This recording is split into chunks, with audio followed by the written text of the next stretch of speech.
first of the two-part fantasias by Gastoldi. There are some for treble and tenor, some for tenor and bass, and I'm going to gradually do a video for each of them, featuring each of the parts. So you'll be able to, whatever size of viol you play, you'll be able to learn them, you'll be able to play them along with me playing the other parts. So this is number one, looking at the tenor part. So, from the top.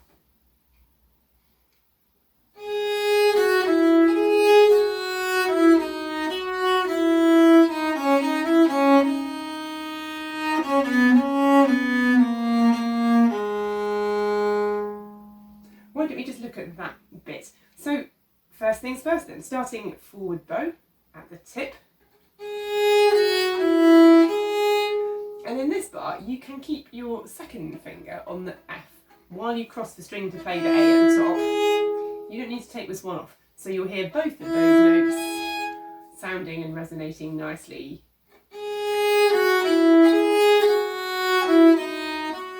Fourth finger at the end of the line.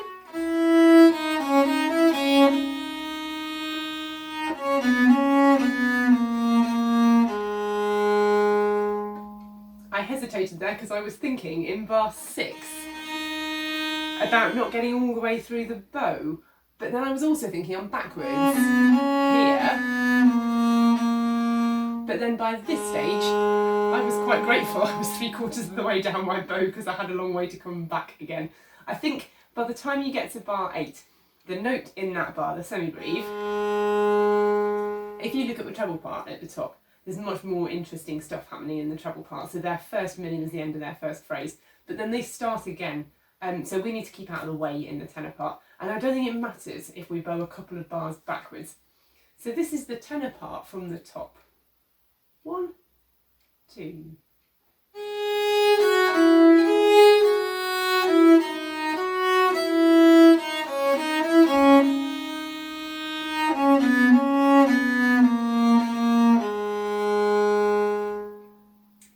Another full finger in there actually in bar 6 to keep the quavers on the same string as each other. 4 for the D.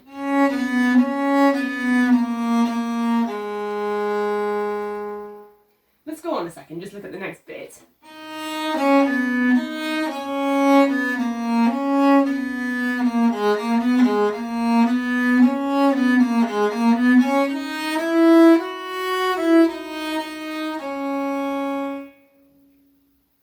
So again, bar 9, I would start at the tip on a forward bow. I would hold that C down in bar 10. And play a 4th finger here.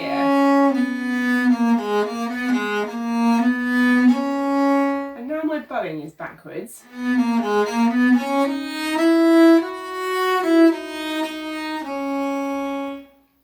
But I wonder if that bothers me less than it would bother me if I took a correction somewhere and put a hiccup in the line. Let's have a look.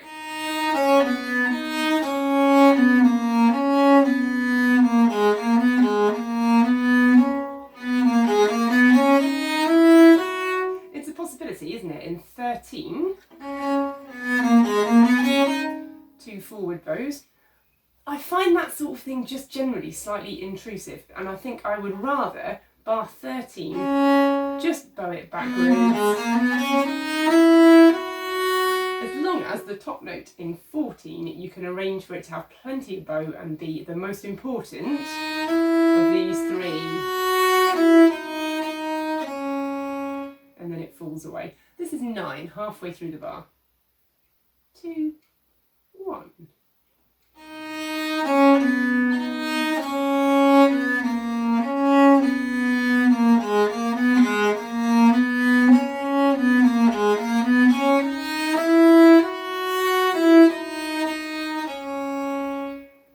I'll go on a second.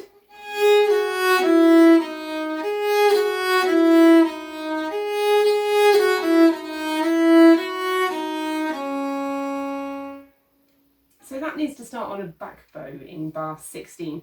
If you were sight reading and you were hedging your bets about which way round you might start, whenever you see something that has either a crotchet rest or a quaver rest and a single quaver to follow it, the chances are that it's most likely to come out nicely if you start on a back bow. The chances are that that is a weak, offbeat, unimportant note that's an upbeat into something else. So even if you were sight reading, I think your natural automatic reaction ought to be to see the rest on the first beat and to start on a back bow in 16. So let's do it. You don't need the whole bow though, do you? So there's no need to start, oh, back bow must start at the heel. It's just completely not necessary. So how much do we need for a crotchet? Just a bit. And the tip is the best bit of the bow, so let's start sort of near on a back. Now here, you can bar your first finger. This is bar 17.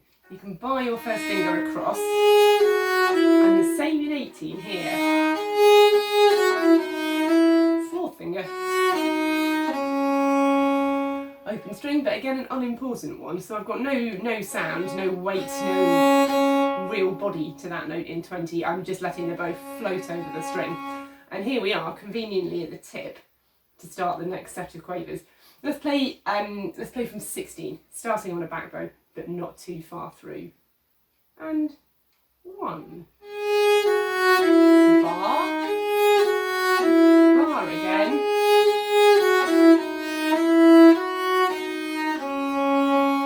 I'll go on.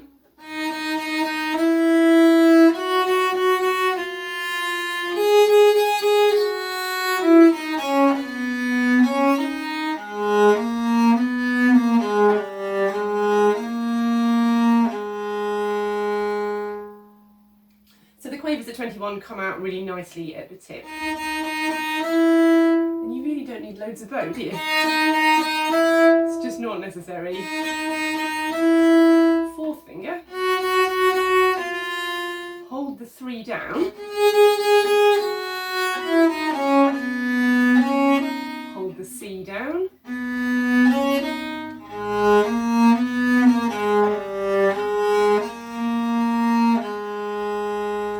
G sharp down as well, so you can hear that harmony resolving to there. This is 21 then, starting right at the tip of the bow and not using too much bow, just very, very relaxed with your bowing arm. 1, 2.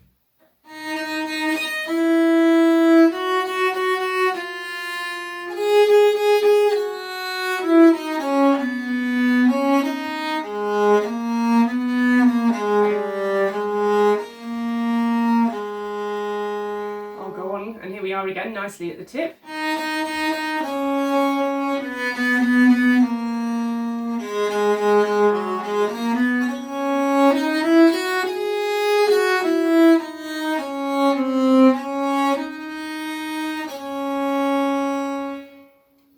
So this is 28, and it comes out naturally right at the tip, and again, not too much bow for the quavers.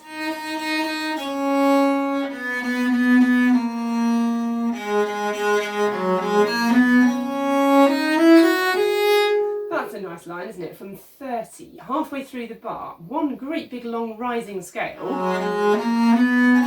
even through here. So I would be using just slightly more bow per quaver. So you start with maybe this much on the G halfway through 30, bit more for the A, bit more for the B, bit more for the C, and then here's the dotted crotchet. And the note that you've reserved the most sound, the most body, if you like, of note for is the top A at the end of 31. And what about fingering?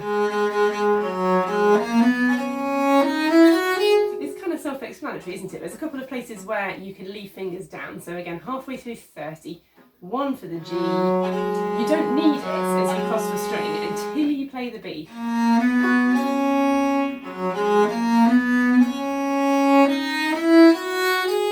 By the time I reach the top A, I've got the F still down here. So it's just there on the way back. It's nice to hold the C sharp down, so again, you get to hear that. Let's try it together from 26, 7, 28. 28 at the tip of the bow, very, very relaxed with this right hand.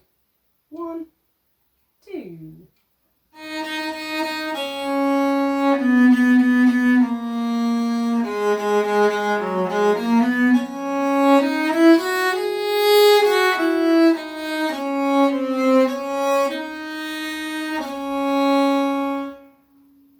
Going on, I would start at the tip for the quavers.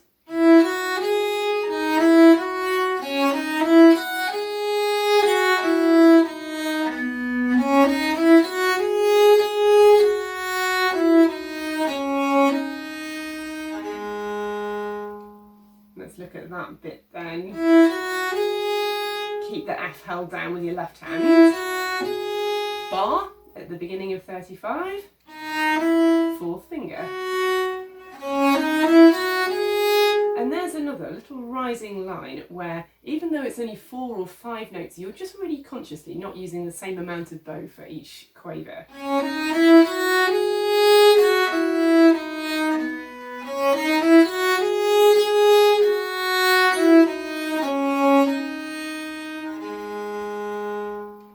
This is another section where you could think about trying to correct the bowing so that we came out the right way round in 37. So maybe the top A in 36. You could tuck another back bow in there.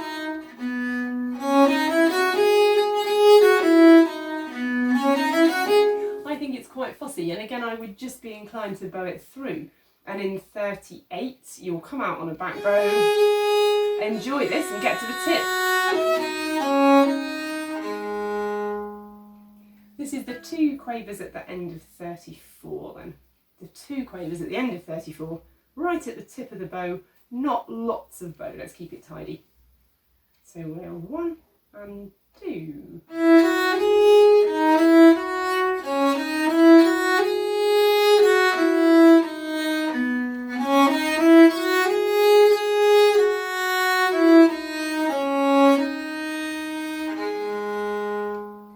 I'm going to go on just while we finish though at the downbeat of 40. Not an important note, that A, but the next one.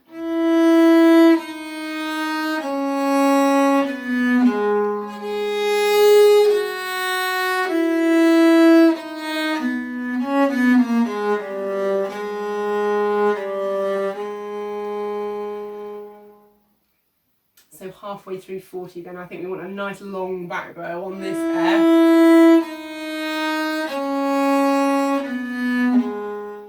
And the bottom one of those 2 crotchets, just throw it away. So I've got for the C at the beginning of the bar, I've definitely got my middle finger in proper contact with the hair, proper contact with the string.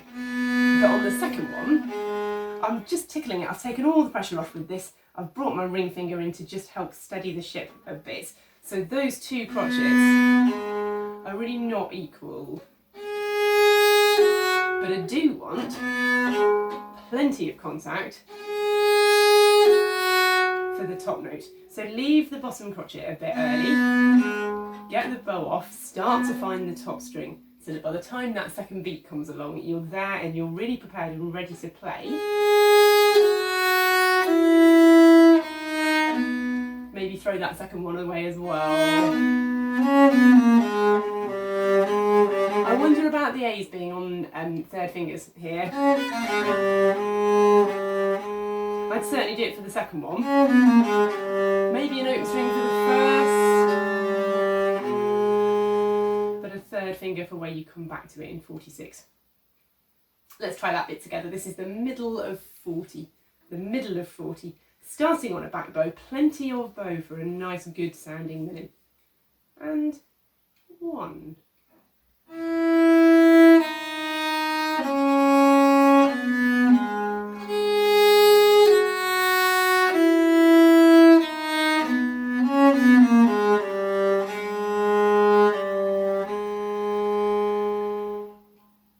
And that can just tail away to nothing. By the end of it, my bow is still on the string, but I'm doing more with my ring finger to lift it off than I am with anything else on the bow here. So it's only just making a sound, making space for the treble player who's starting that new phrase.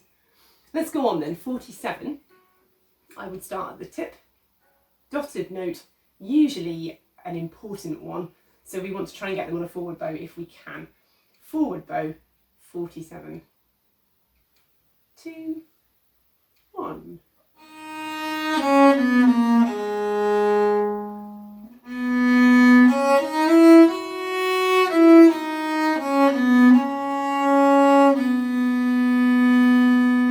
Going on.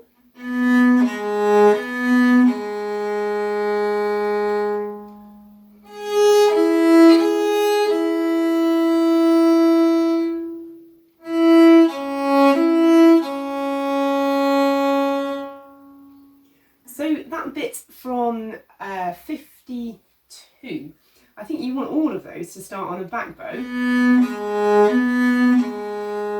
But as we've said before, you don't need the whole bow. So you can start relatively near the tip. In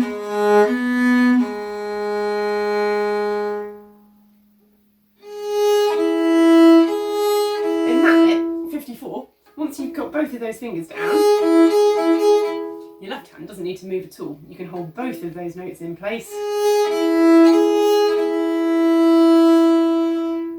Get yourself back to somewhere near the tip. If you just carry on from where you've got to in the bow,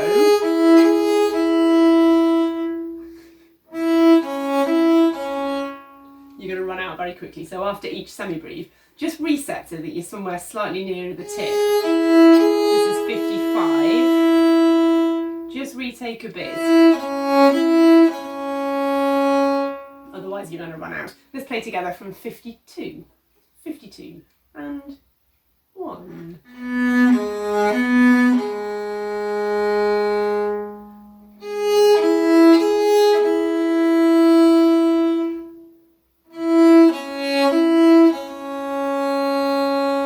Going on.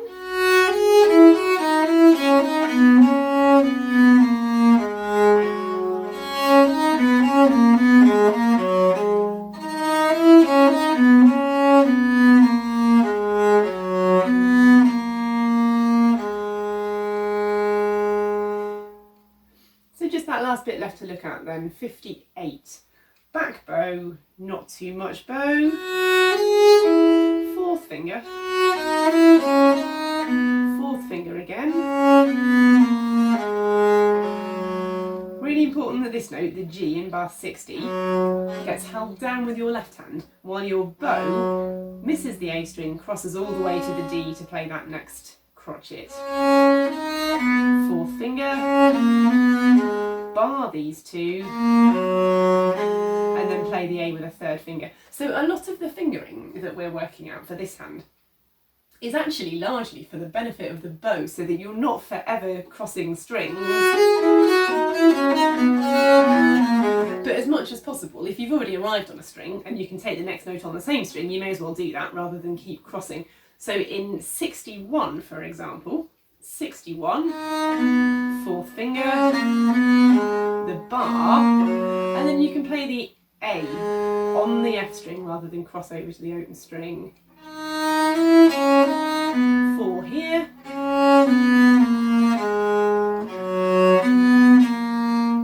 Penultimate bar, you can bar the G and the B, and you're just adding your second finger in for the C.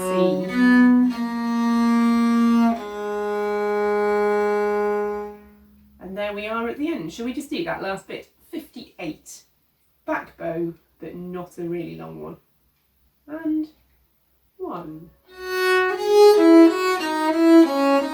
4.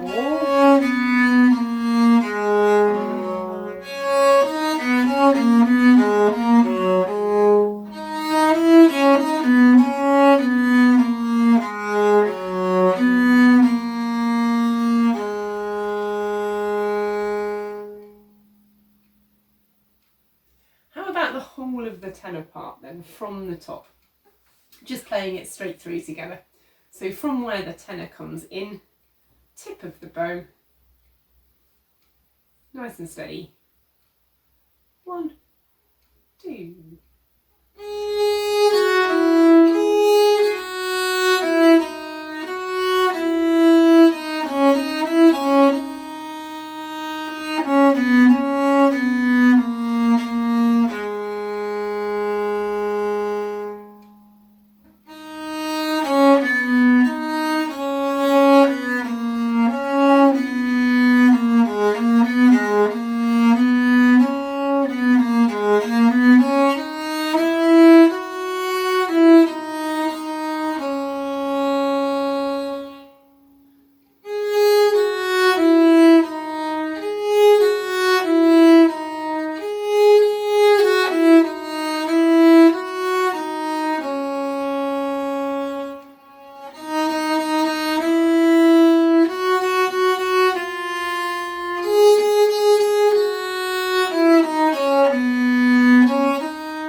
It'll go a bit quicker than that eventually. But why don't we try it with the treble part in as well?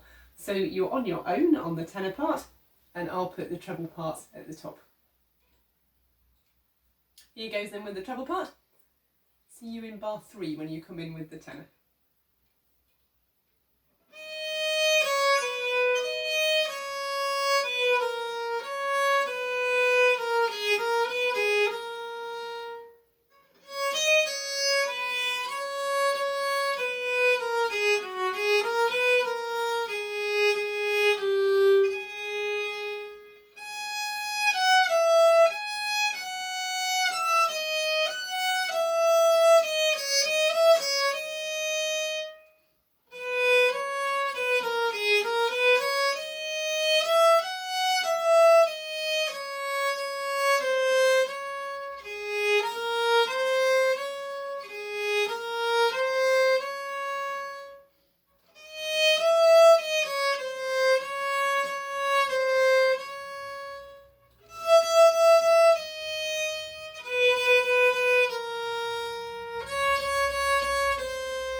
Shall we try it a bit quicker then?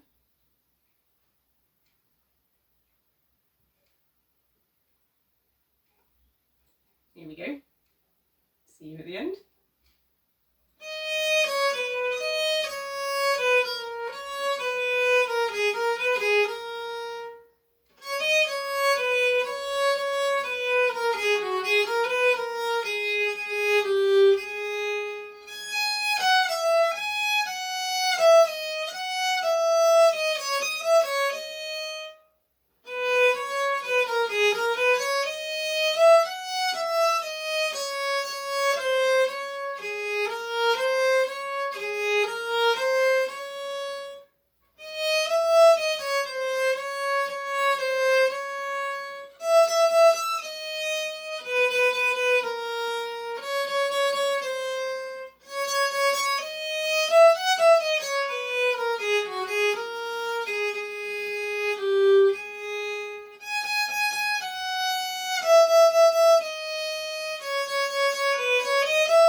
just a notch quicker again.